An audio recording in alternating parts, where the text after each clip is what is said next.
महाप्राण ज्योति पुंज पूज्य गुरुदेव के चरणों में वंदन। उपस्थित भाइयों और बहनों, शुक्ल ध्यान की हम चर्चा करेंगे।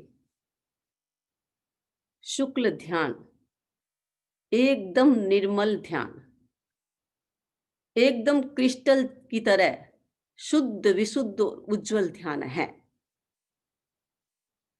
शुक्ल ध्यान जो व्यक्ति करता है वो व्यक्ति अप्रमाद की अवस्था में होता है, या ऐसा कह सकते हैं कि शुक्ल ध्यान 7वें गुण स्थान से प्रारंभ होता है।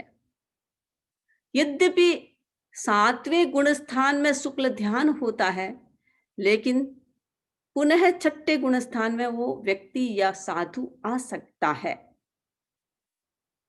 तो ये अप्रमाद की अवस्था है, भीतर में विशुद्धि की अवस्था है, भीतर में उज्जवलता की अवस्था है, निर्मलता की अवस्था है।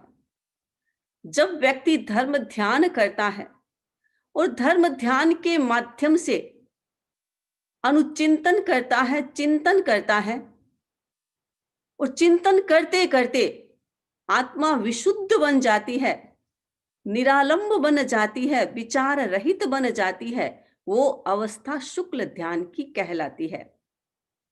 शुक्ल ध्यान के 4 प्रकार हैं। पृथक, वितर्क, सविचार। इसमें क्या करेगा जीव? जब ध्यान की मुद्रा में बैठेगा, ध्यान करेगा, तो एक एक शब्द का अनुचिंतन करेगा। द्रव्यों की कितनी पर्याय होती है, एक एक पर्याय के बारे में अनुचिंतन करेगा, उसको विस्तार से करेगा, एक एक को खोल करके।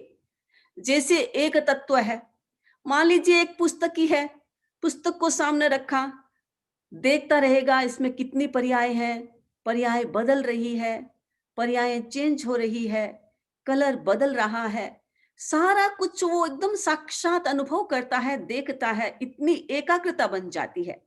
वो एकाग्रता एक एक शब्द को, एक एक द्रव्य के पर्याय को भिन्न रूप से देखता है, उसको भिन्न भिन्न करके देखता है। भगवान महावीर ने यही तो किया। शुक्ल ध्यान की अवस्था में आकाश को देखा, एक एक पर्याय को देखा, द्रव्य को देखा, द्रव्य की पर्यायों को देखा, धर्मास्तिकाय को देखा, अधर्मास्तिकाय को देखा, उनकी पर्यायों को देखा, जीव और पुद्गल की पर्यायों को देखा। यह है शुक्ल ध्यान। भिन्न भिन्न करके, उसको अलग अलग करके एक एक पर्याय का अनुचिंतन करना, यह शुक्ल ध्यान का पहला चरण है। दूसरा है एकत्व, वितर्क, अविचार। अब उसमें भिन्न भिन्न करता है, एक एक पर्याय को अलग अलग देखता है, इसमें अभेद करता है, साथ में देखता है। एक पदार्थ साथ में है, एक पुस्तक साथ में है, वो पुस्तक कैसे बनी, उसके पर्याय कितनी है, उसमें उत्पाद व द्रव्य तीनों हैं, कैसे हैं, उसका अनुचिंतन करना, उसके बारे में सोचना, ये है एकत्व, वितर्क, अविचार। फिर है सूक्ष्म क्रिया, अप्रतिपाती। ये 2 ध्यान की अवस्था तो 7वें से लेकर के 9वें गुण स्थान तक चलती है, और जब सूक्ष्म क्रिया अप्रतिपाती यानी ये वीतराग की अवस्था है, ये क्रिया, ये ध्यान प्राप्त होने के बाद व्यक्ति पुनः अध्यान की अवस्था में नहीं जाता है, अप्रतिपाती है।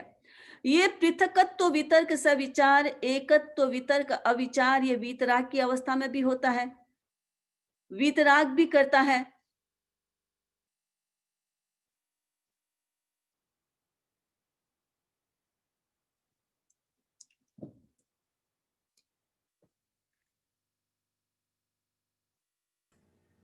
वंदामी नमनसामी। हाँ।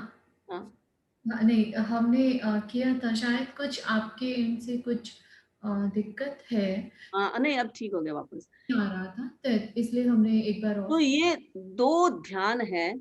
अभी अभी तो दिखाई दे रहा है, सुनाई दे रहा है ना? तद वंदामी। ये शुक्ल ध्यान की जो 2 अवस्था है, ये अवस्था अनुचिंतन चिंतन की है। इसमें व्यक्ति ध्यान करता है, अनुचिंतन चिंतन करता है, एकाग्र बनता है, और पुनः वो सहज अवस्था में आ सकता है। यानी ये ध्यान जो होता है वो एकाग्रता का प्रतीक है। यानी ये शुक्ल ध्यान है। इतनी गहरी एकाग्रता होती है, इतनी गहरी एकाग्रता होती है कि जैसे ही उसने ध्यान किया, अनुचिंतन किया, तत्काल उसके सामने वो वस्तु पदार्थ आ जाता है। जैसे वीतराग के लिए हम कहते हैं, केवली के लिए कहते हैं कि केवली कोई भी पदार्थ को देखता है, अनुचिंतन करता है और उसके बाद पुनः वो संसार के बीच भी आ सकते हैं। तो जैसे ही चिंतन किया, मान लीजिए किसी ने किसी द्रव्य के बारे में पूछा, तत्काल उपयोग लगा करके सारी की सारी पर्यायों को बता देते हैं। ये है शुक्ल ध्यान। ये है पृथकत्व और एकत्व वितर्क अविचार ध्यान। और दूसरे दो ध्यान है, सूक्ष्म क्रिया अप्रतिपाती और समुच्चम क्रिया अनिवृत्ति। जब हमने गुणस्थान की चर्चा की थी, तब इन दो ध्यान के बारे में, इस शुक्ल ध्यान के बारे में भी चर्चा थोड़ी हुई थी। सूक्ष्म क्रिया अप्रतिपाती, यानी अप्रतिपाती ये ध्यान, इस ध्यान की अवस्था में जाने के बाद व्यक्ति ध्यान से निकलता नहीं है, आगे बढ़ता है। उसका ध्यान कभी टूटेगा नहीं है, अप्रतिपाती है, पुनः लौटेगा नहीं। सूक्ष्म क्रिया यानी 13वें गुणस्थान से 14वें गुणस्थान पर जीव जब आता है, तब ये ध्यान प्रारंभ होता है। इसमें क्या करता है, पहले तो वो स्थूल काया से मन को, वचन को रोकता है, फिर सूक्ष्म काया से स्थूल काया को रोकता है, सूक्ष्म मन और वचन को रोकता है, फिर शरीर को, अपनी काया को स्थिर करता है। उसमें केवल मात्र श्वास चलता है, केवल जीव के श्वास आता है और सारी क्रिया निष्कंप हो जाती है। योग अप्रकंपित हो जाते हैं, कुछ भी नहीं स्पंदन होता है, कोई प्रकार का प्रकंपन भीतर में नहीं रहता है, केवल एक श्वास चलता है, क्योंकि अभी वो जीवित है। और जब तक श्वास चलता है, जब तक शरीर में गर्मी है, तब तक जीवित रहता है, अजीव नहीं बनता है, मृत नहीं बनता है।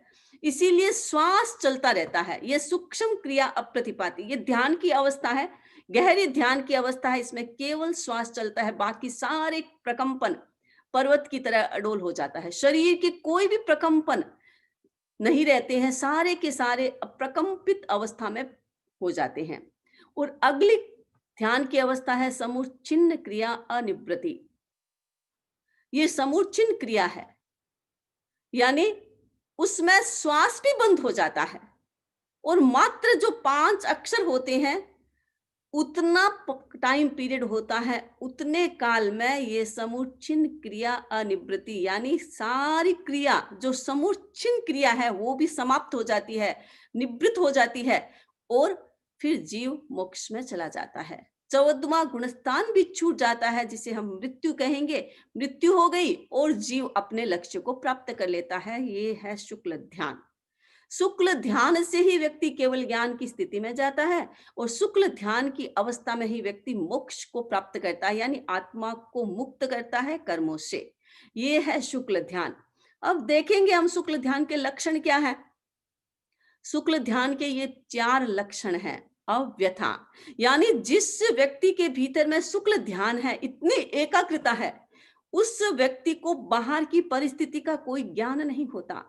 उसके शरीर में कोई कष्ट दे रहा है, कोई पीड़ा दे रहा है, उससे कोई प्रकार का संवेदन नहीं होता, क्योंकि अभेद की अवस्था होती है। शरीर में भिन्नता की, शरीर और आत्मा दोनों भिन्न, और जीव आत्मा के अंदर होता है, इसलिए शरीर में कोई भी रिएक्शन होता है, कोई भी घटना होती है, उस पर वो, उसका प्रभाव आत्मा पर नहीं पड़ता है, जीव पर नहीं पड़ता है। भगवान महावीर का उदाहरण ले लेते हैं। भगवान महावीर के कान में किल्ले रोपे गए। कितनी भयंकर वेदना हो सकती है, लेकिन भगवान महावीर तो उस ध्यान की अवस्था में थे, आत्मा के भीतर में थे, आत्मा के बाहर नहीं थे, शरीर में नहीं थे, आत्मा में थे। ये अव्यथा। गज सुकुमार का उदाहरण ले सकते हैं। छोटी अवस्था, 9 वर्ष का वो बालक साधु बन गया था और भगवान से कहा, अरिष्ट नेमी भगवान से कहा कि भगवान मुझे सीधा मोक्ष का रास्ता बता दो। भगवान ने देखा कि इसका आयुष्य बहुत कम है। भगवान ने कहा, भिक्षु की 12वीं प्रतिमा स्वीकार करो। और 12वीं प्रतिमा के लिए शमशान घाट में जाकर के बैठना होता है, शमशान घाट में जाकर के साधना करनी होती है। गस्सु कुमार छोटा बच्चा था, 9 वर्ष का वो बच्चा था, शमशान घाट में जाकर के कायोत्सक प्रतिमा में बैठ जाता है, ध्यान की मुद्रा। और इतने भीतर चले जाते हैं कि बाहर शरीर में क्या घटित होता है कुछ भी नहीं। वो सोमिल विप्र आया, ब्राह्मण आया, गस्सु कुमार के साथ कोई पूर्व जन्म के संस्कार थे, कोई ऐसे कर्म थे जिस कारण से गस्सु कुमार के भी उन कर्मों को काटना था, कर्म का उदय आया था, और सोमिल के भी कर्मों का उदय आया था। सोमिल ने क्या किया, जगते हुए अंगारे गस्सु कुमार के सिर पर रख दिए। पूरा सिर खिचड़ी की तरह दग दग सीजने लगा, लेकिन गस्सु कुमार हिले नहीं, प्रकंपित नहीं हुए, वे से ही स्पंदन रहित बैठे। कोई प्रकार का प्रकंपन भीतर में नहीं, आत्मा में थे, शरीर में नहीं थे। ये शुक्ल ध्यान की अवस्था है, अव्यथा, जिसमें कोई प्रकार की बाहर की व्यथा नहीं होता है। व्यक्ति अपने भीतर में रहता है, अपने भीतर में आनंद की अनुभूति करता है। शरीर पर क्या हो रहा है उसे कुछ भी नहीं असर पड़ता है। इसीलिए इस शुक्ल ध्यान में अव्यथा की अवस्था होती है। दूसरी है असम्मोहन। उसमें कोई प्रकार का राग द्वेष नहीं आता किसी के प्रति। कोई गलत काम करे, कोई मेरे साथ बुरा करे, उसके प्रति भी राग द्वेष नहीं आता है। कोई प्रकार का क्रोध मान माया लोभ नहीं रहता है। ये असम्मोहन की स्थिति है। अगली है विवेक की स्थिति। इतना विवेक जागृत होता है, इतना विवेक जागृत होता है कि कोई भी बात कहेगा तो बिना सोचे बोलेगा नहीं। ये अवस्था अप्रमाद की अवस्था है। इसीलिए इतनी जागरूकता भीतर में रहती है कि कोई भी प्रकार का प्रमाद प्रकट नहीं होता। अगला है व्युत्सर्ग, आसक्ति का त्याग, द्रव्यों का त्याग, उपकरणों का त्याग। कोई प्रकार की भीतर में आसक्ति नहीं, न तो पदार्थ के प्रति आसक्ति है, न शरीर के प्रति आसक्ति है, न विमोशन विचारों के प्रति आसक्ति है, न भावों के प्रति आसक्ति है। कोई प्रकार की आसक्ति नहीं है, केवल शुद्ध स्वरूप आत्मा का होता है। ये लक्षण होता है शुक्ल ध्यान के। शुक्ल ध्यान के ये लक्षण, इसके आधार पर हम अनुमान लगा सकते हैं कि कौन व्यक्ति शुक्ल ध्यान की अवस्था में चला जाता है। शुक्ल ध्यान जिसके भीतर में होता है, जो व्यक्ति शुक्ल ध्यान की अवस्था में चला गया, उसके भीतर में राग द्वेष के भाव एकदम शून्य से हो जाते हैं, कम हो जाते हैं। यद्यपि वापस आ सकते हैं, क्योंकि अप्रमाद की अवस्था है, पुनः व्यक्ति प्रमाद में जा सकता है, लेकिन जिस समय वो ध्यान की अवस्था में होता है, उस समय उसमें ये चीजें घटित होती है जिस कारण से बाहर की परिस्थिति से वो जरा भी इफेक्टेड नहीं होता है। ये उसके लक्षण होते हैं। अब देखिए शुक्ल ध्यान के आलंबन क्या है। कोई भी व्यक्ति शुक्ल ध्यान में चला जाता है, लेकिन शुक्ल ध्यान के बाद पुनः वो छठे गुणस्थान में आता है, तो इमोशंस जागृत भी हो सकते हैं। तो उसमें आलंबन ये है कि मुझे क्षमा का विकास करना है। क्रोध मान माया लोभ ये मेरे अपने विचार नहीं है, ये मेरे नेगेटिव इमोशंस है, मेरे अपने स्वरूप के अंतर्गत नहीं है। मुझे इन्हें नष्ट करना है, मुझे इनसे दूर होना है। क्षमा का कोई व्यक्ति कैसा भी व्यवहार करे, कितना भी कैसा भी व्यवहार करे, भगवान महावीर को संगम ने कितना कष्ट दिया था, शूलपाणि ने कितना कष्ट दिया था, चंड कौशिक ने डसा था, फिर भी भगवान महावीर ने उसे आशीर्वाद दिया, उसे प्रेरणा दी, उसे उसके उत्थान की बात बताई। ये कौन कर सकता है? जिसके भीतर में क्षमा की साधना इतनी प्रगाढ़ होती है, वो व्यक्ति कर सकता है। ये शुक्ल ध्यान का लक्षण है। जिस व्यक्ति के भीतर में शुक्ल ध्यान घटित हो जाता है, वो व्यक्ति हर व्यक्ति को क्षमा करता है, किसी की गलतियों को नहीं देखता है, किसी के दोषों को नहीं देखता है, उस माफ करने की कोशिश में रहता है। मेरे साथ किसने क्या व्यवहार किया, मुझे उससे फर्क नहीं पड़ता है। उसकी आत्मा का उद्धार हो, उसका चिंतन होता है। संगम ने इतना कष्ट दिया, इतना कष्ट दिया। भगवान महावीर ने सोचा कि लोग मेरे नाम से तरते हैं, मेरा नाम लेकर के कष्टों को कर्मों को तोड़ते हैं, लेकिन मुझे इस बात का दुख है, ये संगम मेरे निमित्त से कर्मों को बांध रहा है। ये जो आत्मपन की भावना होती है, दूसरे के प्रति, एक दूसरे के प्रति एकदम आत्म तत्व की भावना होती है, वो क्षमा का विकास कर सकता है। वो शुक्ल ध्यान की अवस्था है। अगली है मार्तो। भीतर में इतनी विनम्रता है, अहंकार शून्य हो जाता है, कोई प्रकार का अहंकार नहीं। आ सकता है अहंकार, क्योंकि जब वो अप्रमाद की अवस्था में चला जाता है तो अहंकार आ सकता है। जब वो ध्यान से अध्यान की अवस्था में चला जाता है, पुनः क्रिया में चला जाता है, तो अहंकार भी आ सकता है। स्थूल भद्र का हमारे सामने उदाहरण है। स्थूली भद्र 10 पूर्वों के ज्ञाता। ये शुक्ल ध्यान कौन कर सकता है? जो व्यक्ति 14 पूर्वधर होता है, जो पूर्वों का ज्ञाता होता है, 10 9 आदि पूर्वों का ज्ञाता होता है, एक पूर्व का भी ज्ञाता होता है, वो व्यक्ति शुक्ल ध्यान कर सकता है। अथवा वीतराग अवस्था में शुक्ल ध्यान होता है। शुक्ल ध्यान दो प्रकार का होता है, एक शुक्ल ध्यान सिंपल शुक्ल ध्यान, एक परम शुक्ल ध्यान। तो सिंपल शुक्ल ध्यान तो सात्विक गुणस्थान से प्रारंभ होता है, और परम शुक्ल ज्ञान है वो केवल ज्ञान के बाद प्रारंभ होता है। तो जो शुक्ल ध्यान में चला जाता है उस समय तो उसकी स्थिति बड़ी उत्कृष्ट रहती है, लेकिन जब वो क्रिया में आता है, आचरण में आता है, काम करता है, उस समय उसके अहंकार भी आ सकता है, भीतर में गुस्सा भी आ सकता है, लेकिन वो उसका एक आलंबन बनता है कि मुझे गुस्सा नहीं करना, मुझे अहंकार नहीं करना। भद्रबाहु 14 पुरों के ज्ञाता थे और लास्ट 14 पुरों के ज्ञाता थे। अब समस्या आई कि इतना दुष्काल पड़ा है, उस दुष्काल में, अकाल में जो मुनि 14 पूर्वधर थे वो सारे काल कवलित हो गए, मृत्यु को प्राप्त हो गए, मात्र एक भद्रबाहु रहे थे। तो सोचा क्या करे। अगर भद्रबाहु 14 पुरों की ज्ञाता दूसरों को 14 पूर्व नहीं सिखाएंगे तो ज्ञान लुप्त हो जाएगा। और उस समय भद्रबाहु नेपाल महाप्राण ध्यान की साधना में लीन थे। अब संघ ने कुछ स्थविरों को भद्रबाहु के पास भेजा कि जाकर के उन्हें कहो, उन्हें ज्ञान देना होगा। 14 पुरों की ज्ञाता मात्र वो एक बचे हैं। अगर शिष्यों को 14 पुरों का ज्ञान नहीं दिया जाएगा तो ज्ञान लुप्त हो जाएगा, इसीलिए 14 पुरों का ज्ञान देना अति आवश्यक है। स्थविर पाटलिपुत्र से नेपाल जाते हैं, भद्रबाहु से मिलते हैं और उन्हें निवेदन करते हैं कि संघ ने आपके लिए ये कहा है। भद्रबाहु ने कहा कि मैं नहीं दे सकता, क्योंकि मेरा आयुष्य थोड़ा है और मुझे महाप्राण ध्यान साधना करनी है, नहीं तो मैं अपने ज्ञान का रिपीटेशन नहीं कर सकूंगा, रिवाइज नहीं कर सकूंगा, इसीलिए मुझे महाप्राण ध्यान करना है, वो साधना करनी है। उस साधना में मैं विघ्न बाधा प्राप्त करना नहीं चाहता, इसलिए मैं ज्ञान नहीं दे सकता, मना कर दिया। स्थविर वापस आए, संघ के सामने ये बात आई। संघ ने कहा कि जाओ इनको पूछ के आओ, क्योंकि भद्रबाहु शुद्ध केवली है, 14 पुरों की ज्ञाता है। शुद्ध केवली कभी असत्य संभाषण करेंगे नहीं, इसलिए जाकर के शुद्ध केवली भद्रबाहु को पूछो कि जो संघ की आज्ञा का उल्लंघन करता है उसे क्या प्रायश्चित आता है, क्या दंड आता है। साधु वापस गए, भद्रबाहु को पूछा कि संघ ने ये प्रश्न पूछा है, उसका उत्तर दे। भद्रबाहु ने सोचा कि अरे ये तो ठीक बात कही है, संघ की आज्ञा का उल्लंघन करने वाले को संघ में रहने का कोई अधिकार नहीं है, संघ से उसे निकाल दिया जाता है। तो उन्होंने ये उत्तर दिया। तो साधु ने कहा कि फिर आपके लिए ये उत्तर है। भद्रबाहु ने कहा कि नहीं नहीं, मेरी भूल हो गई है, मेरा प्रमाद हो गए। 14 पुरों के ज्ञाता थे, शुक्ल ध्यान किया करते थे, लेकिन जब वो आचरण में आ गए तो उनकी भूल भी हो गई थी, प्रमाद उनके द्वारा भी हो गया था।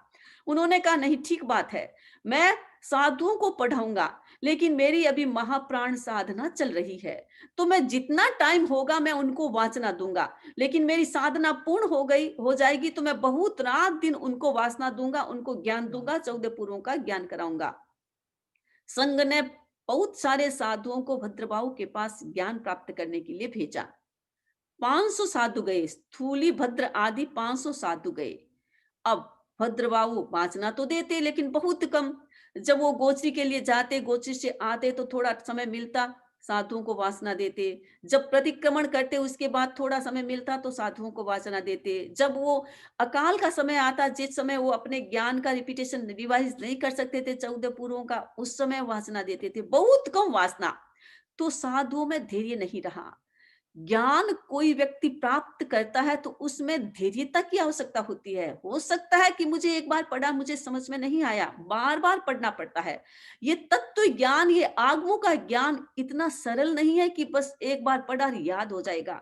उसे करने के लिए मेहनत और पुरुषार्थ करना पड़ता है, उसके लिए धैर्य की आवश्यकता होती है। साधुओं का धैर्य डोल गया। सोचा कि इतनी ऐसे थोड़ा थोड़ा इतना चंचुपात होता है, इसे कब सीखेंगे, हमें तो कुछ समझ में नहीं आता है। करते करते करते करते मात्र एक स्थूली भद्र बचे, बाकी सारे साधु चले गए। स्थूली भद्र ने अपना धैर्य नहीं खोया, मुझे ज्ञान प्राप्त करना है, ये लगन होनी चाहिए। जो व्यक्ति तत्व ज्ञान सीखता है, जो व्यक्ति आगम पढ़ता है, उसके भीतर में लगन होनी चाहिए कि मुझे सीखना है, मुझे पढ़ना है, तभी ये ज्ञान आता है, नहीं तो नहीं आता है ज्ञान। हमारा कर्मों का उदय सघन रहता है, और ये ज्ञान सघन कर्मों में नहीं आता है। इसके लिए क्षयोपशम करना पड़ता है। धीरे धीरे जैसे जैसे पढ़ते जाएंगे, धीरे धीरे क्षयोपशम होता जाएगा, वैसे वैसे व्यक्ति की बुद्धि बढ़ती जाएगी और व्यक्ति को याद होता रहेगा और समझ में आने लगेगा। स्थूलीभद्र बैठे रहे, 8 वर्ष हो गए। न तो भद्रबाहु कभी स्थूलीभद्र से बात करते, न स्थूलीभद्र कभी कोई प्रकार का प्रश्न भद्रबाहु से पूछते। बस मात्र जो वासना चलती थी, ज्ञान होता था, उसमें जो भी होता था उतना, उसके बाद कुछ भी उनका आपस में संपर्क नहीं रहता था। एक बार 8 वर्ष हो गए, अब भद्रबाहु की साधना प्राय संपन्नता की ओर थी। तब उन्होंने एक दिन स्थूलीभद्र से पूछा, वत्स, तुम्हें गोचरी पाने में कोई दिक्कत तो नहीं हो रही? स्वाध्याय आदि में कोई दिक्कत तो नहीं हो रही? स्थूलीभद्र ने कहा, नहीं गुरुदेव, आपके प्रताप से मुझे कोई दिक्कत नहीं हो रही, लेकिन एक मैं प्रश्न आपसे पूछना चाहता हूं। पूछो, क्या पूछना है? मैंने अभी कितना ज्ञान प्राप्त किया है? भद्रबाहु ने कहा, अभी तो तुमने सरसों के दाने जितना प्राप्त किया है, एक राई जितना ज्ञान प्राप्त किया है, और अभी तो सुमेरु पर्वत जितना बाकी है। स्थूलीभद्र ने कहा, गुरुदेव, आपके तो अभी संध्या काल चल रहा है, आपका आयुष्य भी थोड़ा है, तो मुझे इतना ज्ञान कैसे मिलेगा? क्या मैं प्राप्त नहीं कर सकूंगा? भद्रबाहु ने कहा, तुम चिंता न करो वत्स, मेरी साधना संपन्न होने वाली है, फिर मैं रात दिन तुमको ज्ञान दूंगा, वासना दूंगा और तुमको सारा ज्ञान दूंगा। स्थूलीभद्र को थोड़ा आश्वासन मिला। भद्रबाहु की ध्यान साधना संपन्न हुई। 8 साल में स्थूलीभद्र ने 8 पूर्वों का ज्ञान किया, लेकिन काफी ज्ञान बाकी था। अभी तो पर्वत जितना ज्ञान बाकी था, राई जितना ही लिया था। साधना संपन्न होने के बाद स्थूलीभद्र को रात दिन भद्रबाहु वासना देते थे। काफी उन्होंने ज्ञान प्राप्त कर लिया, यानी 10 पूर्वों का ज्ञान कर लिया। 10 पूर्वों का ज्ञान करने के बाद पुनः नेपाल से पाटलिपुत्र आते हैं, और पाटलिपुत्र आने के बाद स्थूलीभद्र की जो बहनें थी वो भी साध्वियां बन गई थी। यक्षा आदि जो बहनें थी साध्वियां बन गई थी। स्थूलीभद्र आ गए हैं पाटलिपुत्र, गुरु के पास गए, भद्रबाहु के पास गए और कहा कि हम अपने भाई से मिलना चाहते हैं, सेवा करना चाहते हैं, दर्शन करना चाहते हैं, हमारे भाई कहाँ मिलेगा? भद्रबाहु ने बता दिया कि तुम्हारा भाई वहां मिलेगा, तुम वहां जाओ, तुम कर सकते हो। बहने भाई के पास गई, भाई ने देखा ज्ञान से कि मेरी बहनें आ रही है मेरे से मिलने के लिए, तो उन्हें पता चलना चाहिए कि मैंने कितना ज्ञान किया है, ये प्रमाद हो गया। स्थूलीभद्र को भी प्रमाद आ गया। 10 पूर्वों के ज्ञाता थे, प्रमाद आ गया। 14 पूर्वों के ज्ञाता भद्रबाहु, उन्हें भी प्रमाद आ गया, इसलिए उन्होंने संघ की आज्ञा का उल्लंघन कर दिया, और भद्रबाहु को भी प्रमाद आ गया। उन्होंने सोचा मेरी बहनें आ रही है तो मुझे ज्ञान को, अपने ज्ञान को प्रकट तो करना चाहिए कि मैंने कितना ज्ञान प्राप्त किया है। अब 10 पूर्वों का ज्ञान था, उसमें तो अनेक प्रकार की विद्या ही होती है, रूप बदलने की विद्या। और स्थूलीभद्र ने एक सिंह का रूप बना लिया, केसरी सिंह का रूप बना करके गुफा में बैठे। बहनें आई, देखा, अरे यहाँ पर तो सिंह बैठा है, हमारा भाई तो है नहीं, ऐसा लगता है सिंह ने हमारे भाई को मार दिया है। दौड़ करके वापस भद्रबाहु के पास आई, गुरुदेव, आपने तो कहा कि वहां स्थूलीभद्र है, लेकिन हमारा भाई तो नहीं था, वहां तो केसरी सिंह है। भद्रबाहु ने देखा ज्ञान से और कहा कि जाओ, तुम्हारा भाई वही है। वापस गए, भाई वहां था, और भाई ने सारी बात बताई कि मैंने ये सिंह का रूप बनाया। अब जैसे ही स्थूलीभद्र भद्रबाहु के पास ज्ञान लेने के लिए आए, वासना के समय आए, भद्रबाहु ने मना कर दिया कि अब तुम ज्ञान के योग्य नहीं हो। गुरुदेव, मेरी भूल हो गई। भूल क्या, प्रमाद हो गया तेरे से। इसका मतलब है कि अब तुम पात्र नहीं हो। अब बहुत रिक्वेस्ट की, संघ ने रिक्वेस्ट किया भद्रबाहु को कि नहीं, इन्हें ज्ञान दे, 4 पूर्वों का ज्ञान दे, ये योग्य है। भद्रबाहु ने कहा, मैं जानता हूं स्थूलीभद्र योग्य है, लेकिन ज्ञान पात्र में जाता है, अब पात्र में नहीं जाता। अब पात्रता नहीं रही है, इसने ज्ञान का प्रदर्शन कर दिया है, ज्ञान का शो ऑफ कर दिया है, अब ये ज्ञान का पात्र नहीं है। संघ ने बहुत रिक्वेस्ट किया, नहीं आप इन्हें दीजिए, नहीं तो ज्ञान लुप्त हो जाएगा। भद्रबाहु ने कहा, मैं जानता हूं स्थूलीभद्र ने भूल की, इसलिए ज्ञान नहीं, ऐसा नहीं है कि मैं इसको ज्ञान नहीं दूंगा।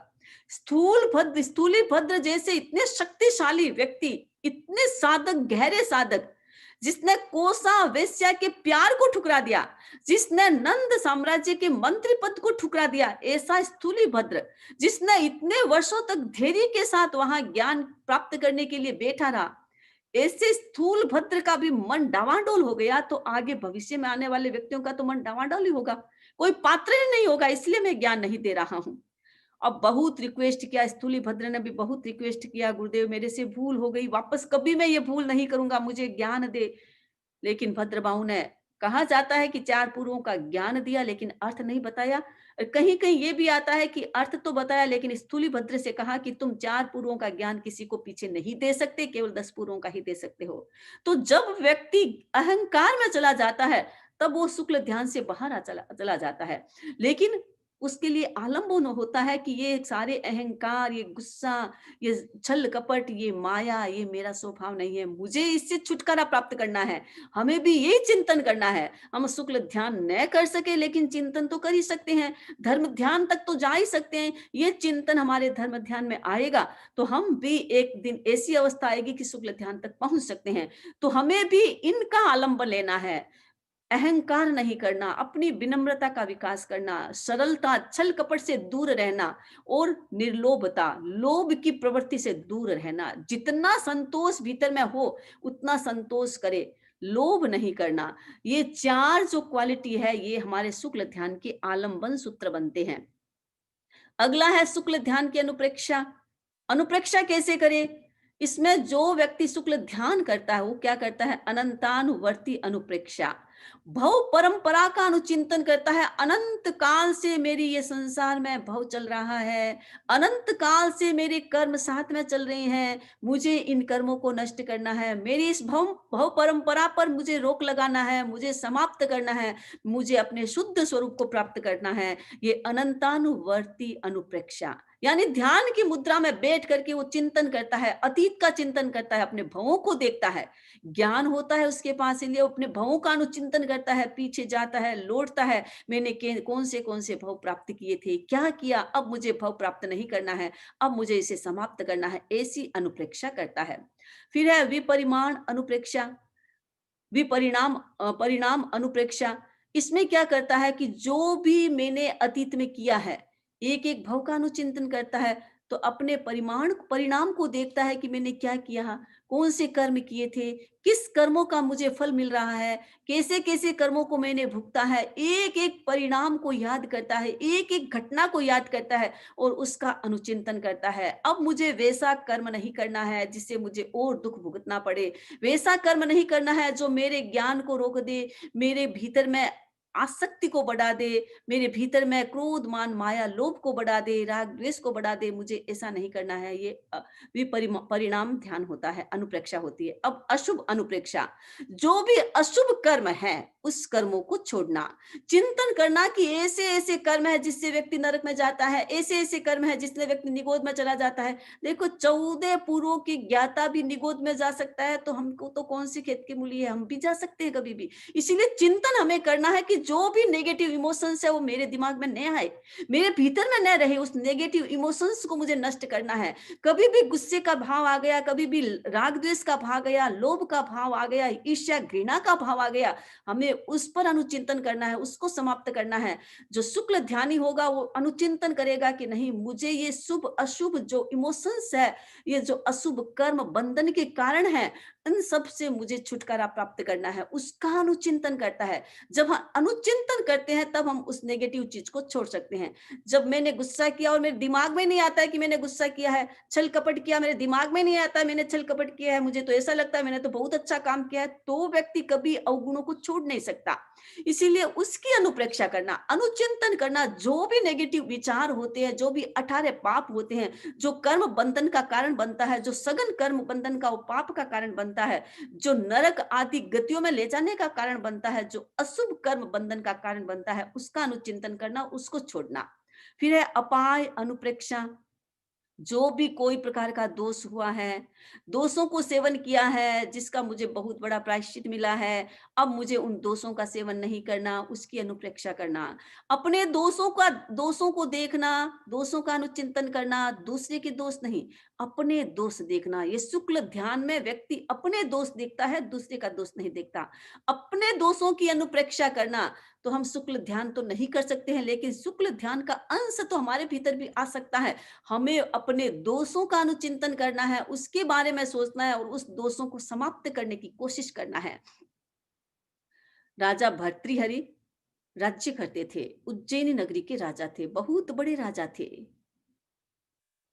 अपनी पत्नी में आसक्त थे, इतने आसक्त थे, उस पत्नी के कारण अपने शक्तिशाली भाई विक्रमादित्य को भी देश से निकाल दिया था। एक बार राज दरबार में बैठे हुए थे, एक व्यक्ति आया, वो राजा से एक फल देता है, महाराज ये है फल, ये अमृत फल है, आप इसे खाएंगे तो आप अमर हो जाएंगे, हम चाहते हैं हमारा राजा अमर हो, इसलिए आप इस फल का सेवन करें। राजा उस फल को देखता है, बहुत सुंदर फल था, दिखने में भी बहुत सुंदर था, सुगंध भी बड़ी अच्छी आ रही थी। राजा ने सोचा ये फल मैं खाऊंगा तो मैं अमर हो जाऊंगा, मैं जवान बना रहूंगा, तो मेरी जवानी का क्या फायदा, जब मेरी रानी जवान नहीं होगी तो मेरी जवानी का फायदा क्या है, इसलिए ये फल मैं अपनी रानी को दे देता हूं। रानी में इतने आसक्त थे, रानी को ले जाकर के वो फल देता है कि तुम इस फल को खाओ, तुम युवा बनी रहोगी, सदा सुंदर बनी रहोगी। रानी ने उस फल को लिया, रख दिया, राजा चला गया तो रानी राजा में आसक्त नहीं थी, वो भी किसी और व्यक्ति में आसक्त थी। तो उसने सोचा ये फल मैं खाऊंगी और मेरा जो प्रिय है वो बूढ़ा हो जाएगा, वो चला जाएगा तो मैं सुख कैसे भोगूंगी, इसलिए मैं अपने प्रिय को ये फल देती हूँ। और उसका प्रिय व्यक्ति था महावत, हाथी को चलाने वाला महावत। महावत आता है और रानी उसे वो फल देती है कि तुम इस फल खाओ, ये अमर फल है। महावत वो फल लेता है, वो रानी पर आसक्त नहीं था, महावत किसी वेश्या पर आसक्त था। तो वो वेश्या के पास लेके जाता है कि ये फल तुम खाओ, बहुत सुंदर फल है, तुम अमर हो जाओगी, तुम सदा युवा बनी रहोगी, यंग बनी रहोगी, तो मुझे भी सुख मिलेगा। वेश्या वो फल देखती है, महावत तो चला गया। वेश्या ने सोचा मैं तो ऐसे ही कुकर्म करती हूँ, इस प्रकार का कार्य करती हूँ जिसे कर्मों का ही बंधन होता है, ये फल खा लूंगी तो जीवन भर कर्मों का ही बंधन होता रहेगा, इसीलिए मुझे ये फल नहीं खाना। हमारा राजा अमर हो जाएगा तो देश का कितना उद्धार होगा, भला होगा। तो वो फल पुनः भर्तृहरि के पास आता है, वो वेश्या राजा के पास लाती है फल। राजा उस फल को लेता है और सोचता है ये फल तो मैंने रानी को दिया था, इसका मतलब कुछ गड़बड़ है। भीतर में एकदम विचार बदले, उठ करके गए तलवार हाथ में और रानी के पास गए, मैंने तुम्हें वो फल दिया था, वो फल कहाँ है, वो तो मैंने खा लिया, कैसे खा लिया, सच बताओ नहीं तो ये तलवार तेरे गर्दन पर चलेगी। रानी कांपने लगी, उसने सारी बात बता दी कि महाराज मैं महावत से प्रेम करती हूँ, इसलिए फिर फल मैंने महावत को दे दिया। महावत को पूछा तो उसने कहा वेश्या को दे दिया।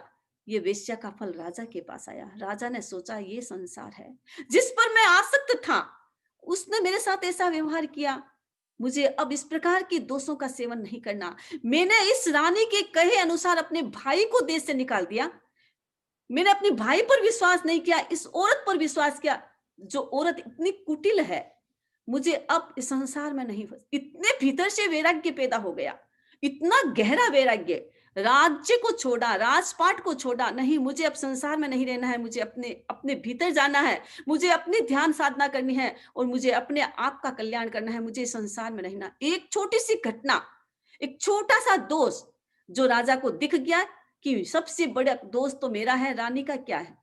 रानी को उन्होंने अभय दान दिया, मैं तुमको नहीं मारूंगा क्योंकि तेरी गलती नहीं है, गलती मेरी है कि मेरे भीतर में ये आसक्ति आई थी, मैं तुम्हारे पर आसक्त हुआ था और उस आसक्ति के कारण मैंने कितने कितने दोषों का सेवन किया है, कितनी भूलें की है। अब मुझे वो भूलें नहीं करना, अब मुझे प्रायश्चित करना है।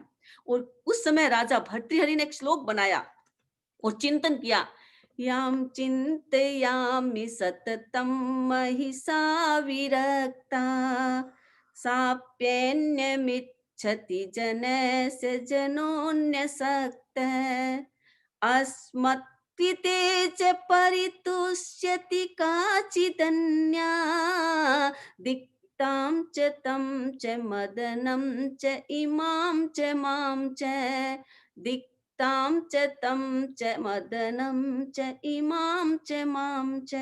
उन्होंने चिंतन किया कि ये क्या है दुनिया, जिस पर व्यक्ति आसक्त होता है वो तो किसी दूसरे पर आसक्त है और वो किसी दूसरे पर आसक्त है। ये वासनाएं, ये काम वासना, ये भोग विलास कितने दुखदाई होते हैं, मुझे इसमें नहीं फंसना है। अपनी रानी का चिंतन करूं, मैं इस रानी पर आसक्त हूं। वो रानी उस महावत पर आसक्त है। धिक्कार है उस रानी को, धिक्कार है उस महावत को, धिक्कार है उस काम वासनाओं को। मुझे अब इसमें नहीं फंसना है, मुझे अब इससे छुटकारा प्राप्त करना है, अपने दोषों का प्रायश्चित करना है, अपने दोषों की शुद्धि करनी है, उसकी आलोचना करनी है। और कहा जाता है कि भर्तृहरि ने पूरा राज्य त्याग दिया, चिंता भी नहीं की कि मेरे पीछे कोई राजा बनने वाला है या नहीं। मेरे भाई को खोजो, जहां भी विक्रमादित्य है उसका अधिकार है, उसको लाओ, उसको राजा बनाओ, अब मुझे इस राज्य से कोई मतलब नहीं है। वो चले गए, सब कुछ छोड़ दिया। एक क्षण पहले सब कुछ था और एक क्षण के बाद सब कुछ छोड़ दिया, अपने भीतर चले गए, अपने दोषों की अनुप्रेक्षा की, और अनुप्रेक्षा करते करते शुक्ल ध्यान तक चले जाते हैं। तो ये है शुक्ल ध्यान की प्रेक्षा। जो व्यक्ति अनुप्रेक्षा करता है, हम शुक्ल ध्यान तो नहीं कर सकते, लेकिन अनुप्रेक्षा तो हम भी कर सकते हैं, अनुचिंतन तो हम भी कर सकते हैं, शुक्ल ध्यान का अंश तो हम भी प्राप्त कर सकते हैं। हमें शुक्ल ध्यान की इस अवस्थाओं में रहना है, ताकि हम भी आगे के शुक्ल ध्यान को प्राप्त कर सकते हैं, पूर्ण शुक्ल ध्यान में जा सकते हैं, और हम भी अपने कर्मों से मुक्त हो सकते हैं। शुक्ल ध्यान करने वाला व्यक्ति क्या करता है कि ऐसे माना जाता है कि शुक्ल 14 पूर्वों की ज्ञाता, यानी 14 पूर्वों के जो ज्ञाता होता है वो शुक्ल ध्यान करता है या वीतराग शुक्ल ध्यान करता है। हम 14 पूर्वों के तो ज्ञाता है नहीं, न 14 पूर्व हमारे पास है, हम ज्ञाता बन भी नहीं सकते। हमें क्या करना है, नमस्कार महामंत्र में माना जाता है कि 14 पूर्वों का ज्ञान होता है। नमस्कार महामंत्र एक जो 5 पद्य का मंत्र है, जो हर एक जैन व्यक्ति के मुंह पर रहता है, हर एक जैन व्यक्ति उसको जानता है। और मैं ये विश्वास करती हूँ कि जो भी परिषद है तत्व ज्ञान को सीखने की कोशिश करती है, तो नमस्कार महामंत्र की तो माला अवश्य ही फेरते होंगे। तो नमस्कार महामंत्र में 14 पूर्वों का सार है। बहुत बार ये प्रश्न आता है कि 14 पूर्व है कैसे। इसमें बताया जाता है कि नमस्कार महामंत्र में जितने भी वर्ण होते हैं, यानी स्वर और व्यंजन, जितने भी अ से लेकर क्षत्रज्ञ तक जितने भी स्वर्ण और वर्ण होते हैं, हमारी हिंदी में जो बारकड़ी बोलते हैं वो होती है, वो सारे अक्षर नमस्कार महामंत्र के इन 5 पद्यों में होता है।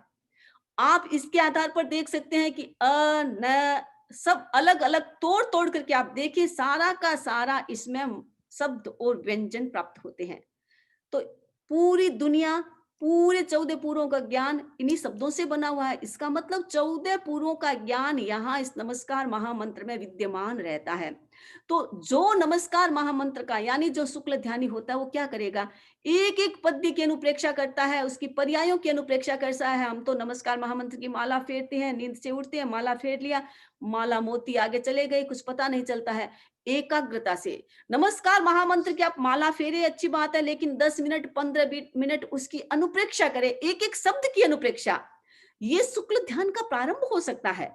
एक एक शब्द की अनुप्रेक्षा, ये शब्द कैसे बना है, किस प्रकार बना है, इसमें क्या वर्ण है, क्या स्वर है, हम इसका अनुचिंतन करते करते आगे विकास कर सकते हैं। तो ये नमस्कार महामंत्र 14 पूर्वों का सार, एक एक शब्द को तोड़ के देखेंगे तो इसमें वर्ण और स्वर मिलते हैं, वर्ण और व्यंजन आते हैं। अब कभी कभी ऐसा भी देखा जाता है कि ये शब्द तो इसमें आता नहीं है, तो शब्द कैसे बनते हैं, कुछ कुछ शब्द होते हैं, संयुक्त शब्द होते हैं, जैसे आ मिल करके आ हो गया, ई मिल करके बड़ी ई हो गई, अ ए मिल करके ई मिल करके ए हो गया। तो ये कुछ संयुक्त शब्द होता है जो इसमें नहीं आता है, लेकिन इस नमस्कार महामंत्र में वो वर्ण आते हैं, वो शब्द आते हैं, जिसको जोड़ करके वो संयुक्त शब्द भी बनाया जा सकता है। तो ये आप देख सकते हैं कि इतने सारे स्वर है, सारे नमस्कार महामंत्र में ये स्वर आते हैं, और इतने सारे व्यंजन है, वो व्यंजन भी नमस्कार महामंत्र में आते हैं। तो इसके आधार पर हम देख सकते हैं कि नमस्कार महामंत्र में भी 14 पूर्वों का सार होता है। 14 पूर्वों के सार के आधार पर हम नमस्कार महामंत्र का अगर जप करते हैं, माला फेरते हैं, इतने हमारे शब्द होते हैं, स्वर और व्यंजन। वो सारे के सारे स्वर और व्यंजन इस 5 पद्यों के अंतर्गत आता है। एक एक शब्द को तोड़ करके आप देखिए, आपको पता चलेगा। हमें नमस्कार महामंत्र 5-10 मिनट आप इसके आधार पर ध्यान करें, हर दिन ध्यान करें कि मुझे नमस्कार महामंत्र का ऐसे 10 मिनट अनुचिंतन करना है। एक एक एक पद्य को, एक एक पद्य को ले, सारा पद्य साथ में न ले, एक एक पद्य को ले, उसे तोड़े, एक एक शब्द को तोड़े, ये कैसे बना है उसको बनाए। अनुचिंतन एकाग्रता के साथ, जो एकाग्रता के साथ अनुचिंतन करता है वो व्यक्ति आगे बढ़ता है, वो ध्यान कर सकता है, वो धर्म ध्यान से शुक्ल ध्यान तक पहुंच सकता है। तो ये नमस्कार महामंत्र 14 पूर्वों का सार है, और हम सब इसको बोलते हैं, करते हैं, इसकी माला फेरते हैं। तो इस माला की विधि को थोड़ा और आगे बढ़ाएं। इतने वर्षों से आप नमस्कार महामंत्र की माला फेरते रहे हैं, लेकिन इस विधि से आप माला और फेले, 5-10 मिनट एक पद्य को ले, और एकाग्रता से उसका अनुचिंतन करें, उसके कलर का अनुचिंतन करें, उस शब्दों का अनुचिंतन करें, साक्षात शब्दों को देखने की कोशिश करें, व्हाइट कलर में शब्दों को देखने की कोशिश करें, जो जिसका कलर है उस कलर में शब्दों को देखने की कोशिश करें। और कल मैंने जो धारणाएं बताई थी, पार्थिव, वायु आदि, आग्नेय आदि, उसके माध्यम से नमस्कार महामंत्र का अनुचिंतन करें। इस प्रकार अनुचिंतन करेंगे तो हमारी एकाग्रता भी बढ़ेगी, और एकाग्रता के साथ साथ हम शुक्ल ध्यान, धर्म ध्यान से शुक्ल ध्यान की अवस्था तक जा सकते हैं। तो मैंने शुक्ल ध्यान के बारे में आज बताया, तो हम सब शुक्ल ध्यान की ओर प्रस्थान करेंगे। तो इसी के साथ मैं अपनी बात को संपन्न करती हूँ। अब कोई भी प्रकार का क्वेश्चन है तो आप पूछ सकते हैं। बहुत बहुत कृतज्ञता वंदामी आपके प्रति। आपने सही फरमाया कि हम सभी शुक्ल ध्यान तो करने की स्थिति में नहीं है उतनी, लेकिन हम उसका कुछ अंश या उसकी शुरुआत तो कर ही सकते हैं। तो बहुत बहुत कृतज्ञता, बहुत ही सुंदर प्रशिक्षण वंदामी। अब कुछ जिज्ञासाएं।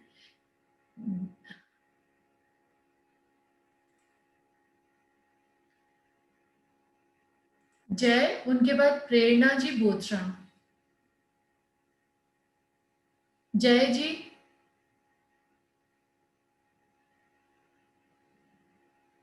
क्या? हेलो, हाँ खोल दिया। हेलो, वंदामी नमक स्वामी, आवाज आ रही?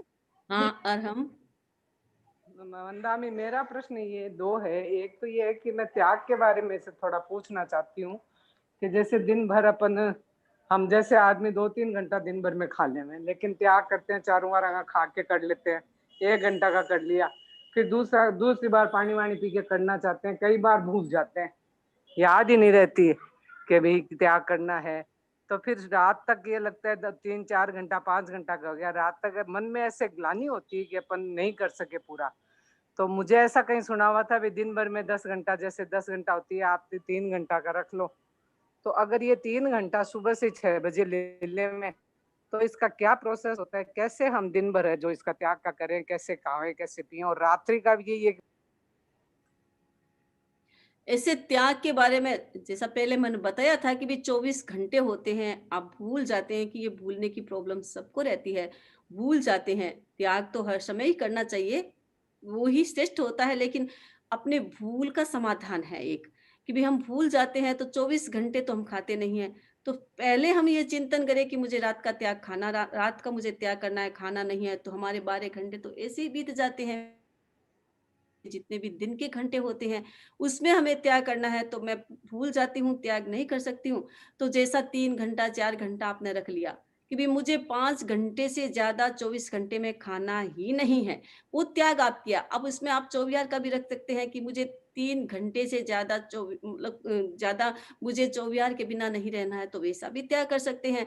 तो त्याग करते हैं तो बस संकल्प, जब 14 नियम चिताते हैं तो संकल्प कर सकते हैं, नहीं तो आप 1 महीने का, 2 महीने का साथ में संकल्प कर सकते हैं कि मेरा 1 महीने तक ये संकल्प है कि मैं इतने घंटे से ज़्यादा दिन में नहीं खाऊँगी, इतने घंटे से ज़्यादा मैं खुली नहीं रहूँगी, इतना घंटा मैं चौहार करूँगी।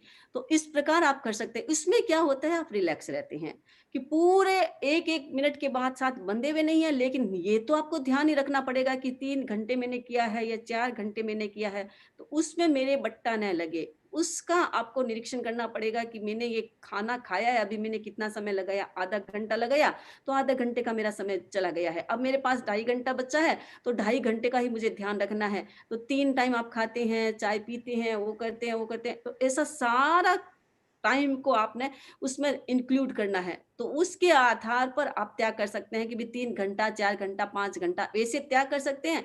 और त्याग करते हैं तो एक साथ भी कर सकते हैं कि मुझे 1 महीने तक इतने घंटे से ज़्यादा दिन में खाने का 2 करण 1 करण 2 योग से ऐसे त्याग कर सकते हैं, और उसके आधार पर आप उसको पाल सकते हैं।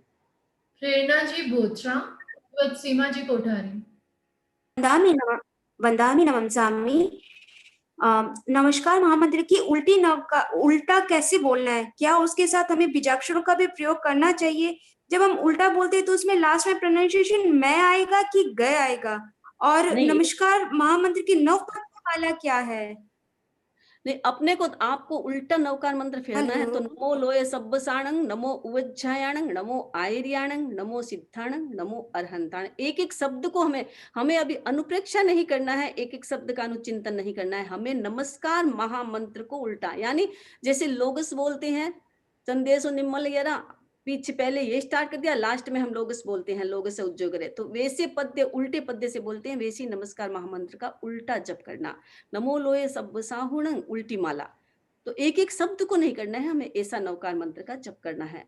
एक एक शब्द करना है तो वो तो अनुप्रेक्षा हो गई, अभी उस अनुप्रेक्षा में हमें नहीं जाना है। अभी तो सीधी अनुप्रेक्षा कर लो, ताकि सीधा अनुप्रेक्षा पहले सद जाती है तो फिर उल्टी अनुप्रेक्षा करे तो ठीक रहता है। ये नमस्कार महामंत्र का उल्टा जप, नमो मतलब उल्टी माला, नमो लोए सब साणु, ऐसा ही होता है। और 9 पद की माला में होता है, 5 तो ये नवकार मंत्र हो गया, 4 नमो जो अपने नमो नाणस्य, नमो दंसनस्य, नमो चारित्रस्य, नमो तवस्य, ये 4 पद्य ये हो गए। तो ऐसे ये 9 पद की माला होती है। नमस्कार महामंत्र की उल्टी माला कैसे फेरते हैं, काफी सारी चैट में और में बहुत बार जिज्ञासाएं आती है। तो जो भी सुन रहे हैं प्लीज आप ध्यान से, आपने सुना होगा, वंदामी ने आज बता दिया है कैसे फेरनी है, और YouTube पे भी ये रिकॉर्डिंग उपलब्ध रहेगी, तो वहां पे भी देख सकते हैं। आज के रिकॉर्डिंग का नंबर है 61। एक चैट में प्रश्न आया है वंदामी, एक निगोद का गोले में जितने जीव होते हैं उतने भी मोक्ष नहीं गए, तो फिर सिद्ध शिला में सबसे ज्यादा जीव कैसे हुए, बताने की कृपा करें। सिद्ध शिला में जीव तो है लेकिन निगोद से कम है। अनंत जीव सिद्ध शिला में है लेकिन निगोद से कम है। निगोद में तो इतने जीव इतने जीव इतने जीव कि अनंत काल तक सिद्ध में चले जाएंगे, अनंत काल से जा रहे हैं, अनंत काल और भी जाएंगे तो भी निगोद का एक गोला भी खाली नहीं होगा। एक निगोद के एक गोले का अनंत तो भाग ही जाएगा। अब हम कल्पना कर सकते हैं कि सिद्ध से भी अनंता अनंता अनंता गुणा ये निगोद के जीव ज्यादा है, इसलिए सिद्ध में निगोद से ज्यादा नहीं है। हाँ, जीव की संख्या ज्यादा है लेकिन निगोद से ज्यादा नहीं है, निगोद से कम है।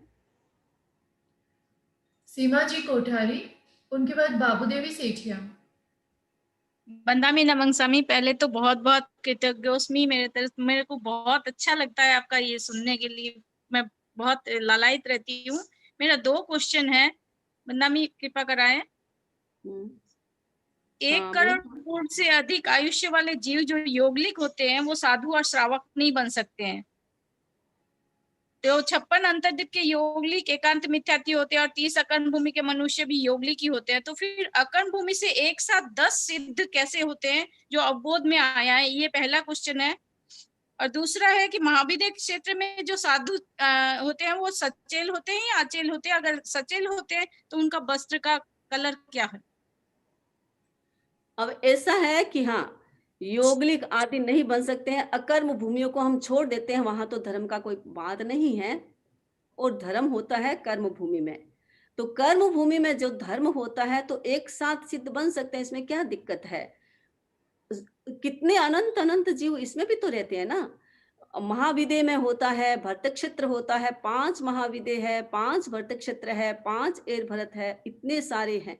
तो इतने सारे जीव होते हैं तो एक साथ सिद्ध बन सकते हैं, तो इसमें कोई दिक्कत नहीं होती है। तो भगवान ऋषभ के साथ भी कितने सारे मोक्ष में गए थे भगवान। अभी भी महाविदय में इतने सारे जीव है तो मोक्ष में जा सकते हैं, उनकी जाने की योग्यता है वहां पर, और वो सिद्ध हो सकते हैं, तो एक साथ सिद्ध होते हैं तो कोई दिक्कत नहीं है। दूसरी बात है कि सचेल अचेल सब जगह दोनों प्रकार की व्यवस्थाएं होती है। तो अब ऐसा है कि कपड़े तो जैसे भी महाविदय में होते हैं, तो अब कपड़ों का तो कोई अभी उल्लेख नहीं आता है कि कौन से कपड़े पहनते हैं कौन से नहीं पहनते हैं, लेकिन सचेल और अचेल तो सब जगह दोनों परंपराएं सब जगह चलती है। कपड़े पहनने वाले भी होते, भगवान महावीर के युग में भी थे। ये तो दिगंबर श्वेतांबर बाद में बना है, भगवान महावीर के बाद की ये रचना है सारी। लेकिन भगवान महावीर के युग में भी सफेद कपड़े भी पहनते थे और वस्त्र लाल कपड़े भी पहनते थे, अचेल भी होते थे और कपड़े भी पहनते थे। तो उसी प्रकार सब जगह ये कपड़े पहनने वाले अचेल और सचेल दोनों परंपराएं के लोग होते हैं, जीव होते हैं। जिनको कपड़ा नहीं चाहिए तो कपड़ा छोड़ भी देते हैं, जिनको कपड़ा चाहिए तो कपड़ा पहन भी सकते हैं, तो वैसे ही पहनते हैं। अब कौन से कलर के पहनते हैं, तो सफेद ही पहनते होंगे, कोई और पहनते होंगे, लेकिन उसका कोई कलर वर्णन हमने सुना नहीं है, पढ़ा नहीं है। लेकिन सचेल अचेल दोनों सब जगह होते हैं। बाबू देवी सेठिया, उनके बाद अरहम जी। बाबू देवी सेठिया।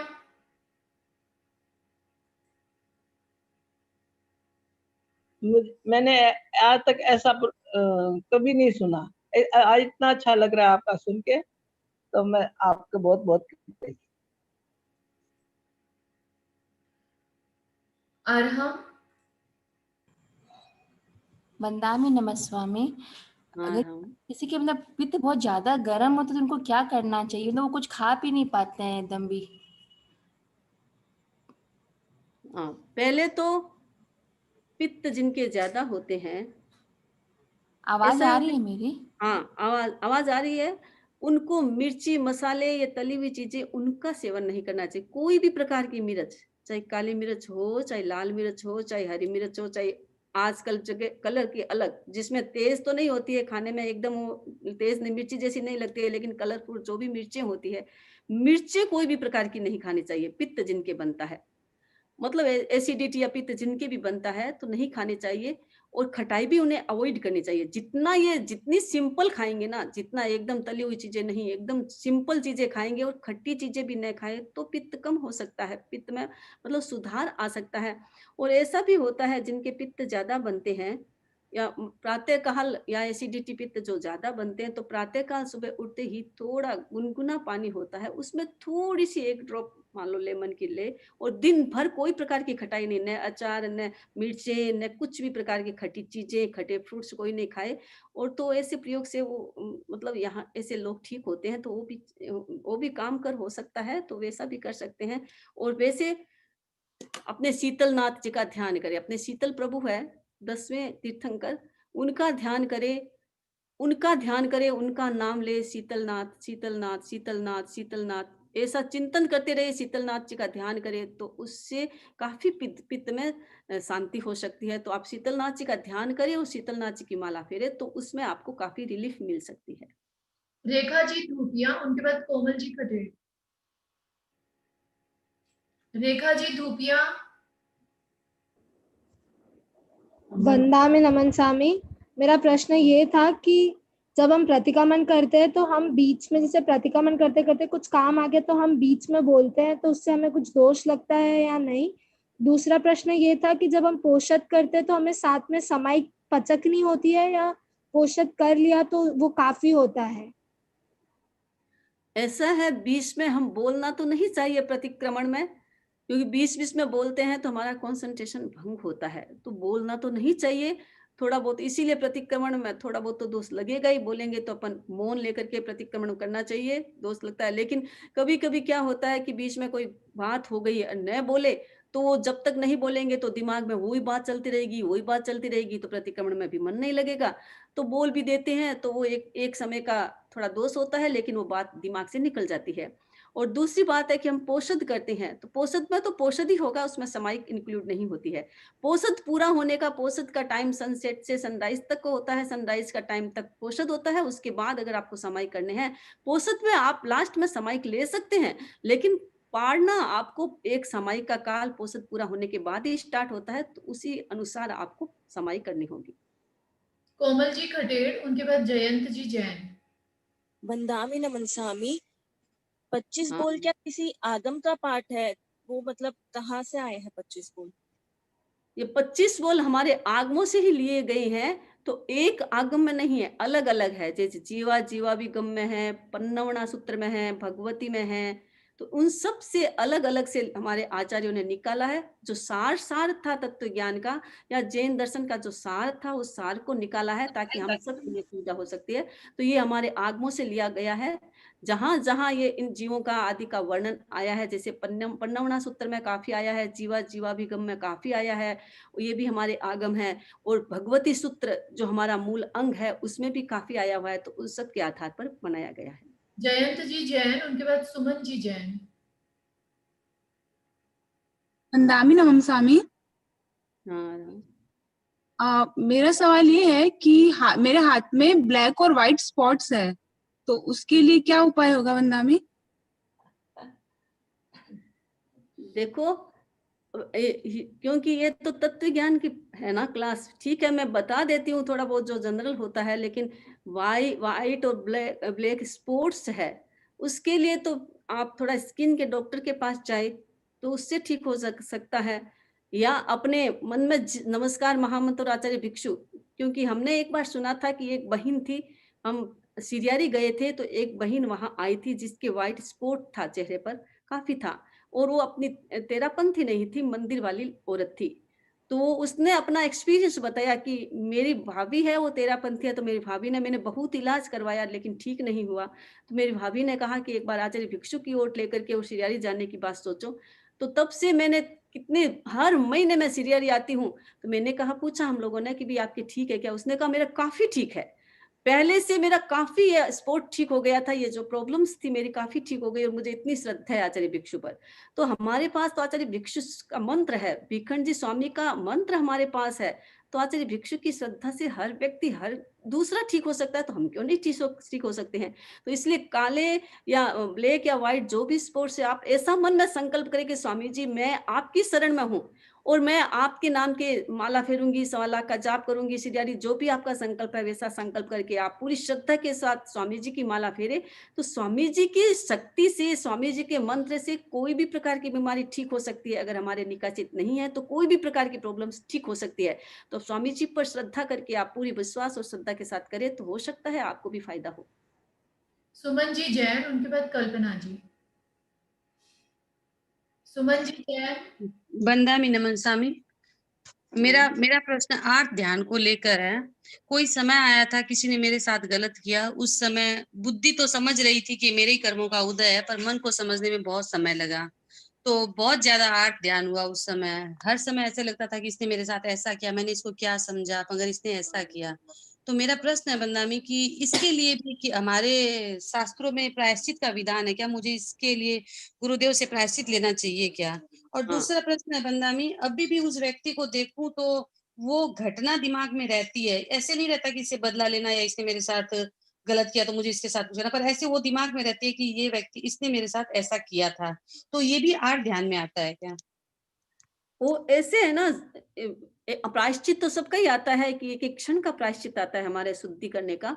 तो भी जो भी आपको मन में लगा कि भी मुझे इसका प्रायश्चित लेना चाहिए तो अच्छी बात है। आप जितनी भी आपके साथ घटना हुई है, जो भी जितने साल से चल रही है भीतर में, तो ये एक नेचुरल होता है कि होता है मन में, तो आप उसका प्रायश्चित करें तो आपकी तो अच्छी अशुद्धि होगी। लेकिन जब भी उस व्यक्ति को देखें, आप मन में ये सोचे कि मेरा कर्म था, इसका कोई दोष नहीं है, ये तो मात्र निमित्त था, मेरा कर्म, जब भी उसको देखे उसके प्रति मैत्री भी, उसका उद्धार हो, उसको, उसके भीतर में जो नेगेटिव विचार आए हो खत्म हो, उसका कल्याण हो, बस उसके प्रति नेगेटिव भाव नहीं पॉजिटिव भाव सोचे आप, तो शायद आपके भीतर में जो ये नेगेटिव विचार है वो भी निकल जाएगा।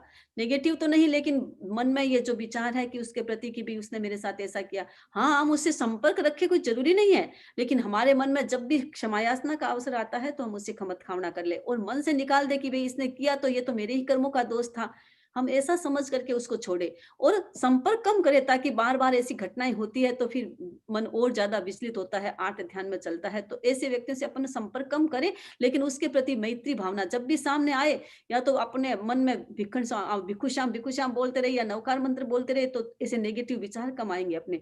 जब भी वो व्यक्ति सामने आए, अपना अपना नमस्कार महामंत्र आचार्य भिक्षु का जाप करे और उसके प्रति मैत्री भावना करे, तो इस प्रकार के विचार निकल सकते हैं। कल्पना जी। वंदामी नमन स्वामी। मेरे छोटे छोटे 3 प्रश्न हैं। आज आपने बताया शुद्ध केवली के बारे में, तो शुद्ध केवली कौन होते हैं और सूत्रागम और अर्थागम में क्या डिफरेंस है, और पर भव गवन के समय पहला, दूसरा और चौथा गुण स्थानी क्यों होता है? पहला तो है श्रुत केवली कौन होते हैं? जो 14 पूर्वों के ज्ञाता होते हैं, यानी पूर्वों के जो ज्ञाता होते हैं वो श्रुत केवली कहलाते हैं। यानी केवली तो है लेकिन आत्म केवली नहीं है, वो सुन करके जो केवली बने हैं, यानी उन्हें श्रुत ज्ञान है और श्रुत ज्ञान में वो केवली है।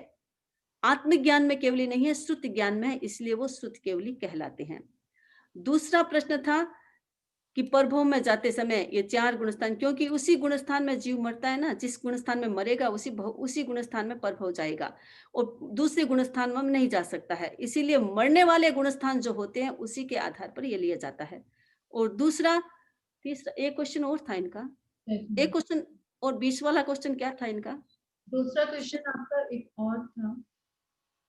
सूत्रागम और अर्थागम में क्या डिफरेंस है? सूत्रागम और अर्थागम, सूत्रागम मतलब जिसमें सूत्र होते हैं, और अर्थ, जैसे नमस्कार महामंत्री ले लो, जिसमें ऐसा है कि भी सूत्र सूत्र है, अब इसका मीनिंग करो, इसका डिटेल करो, इसको आगे उस संस्कृत की व्याख्या आधार पर होता है, तो वो सारा डिटेल होता है, वो अर्थागम होता है। जिसमें सूत्र होता है वो सूत्रागम, और जिसमें अर्थ और डिटेल होता है, जैसे हमारा आचारांग सूत्र है वो सूत्रागम है, उसमें डिटेल नहीं है। और उत्तराधीन सूत्र है, आदि है, वो भगवती आदि, उसमें डिटेल भी है, तो वो सूत्रागम और अर्थागम। एक सूत्र का अर्थ भी जहां एकदम डिटेल से दिया जाता है वो सूत्रागम अर्थागम है, और वो सूत्रागम कहलाता है।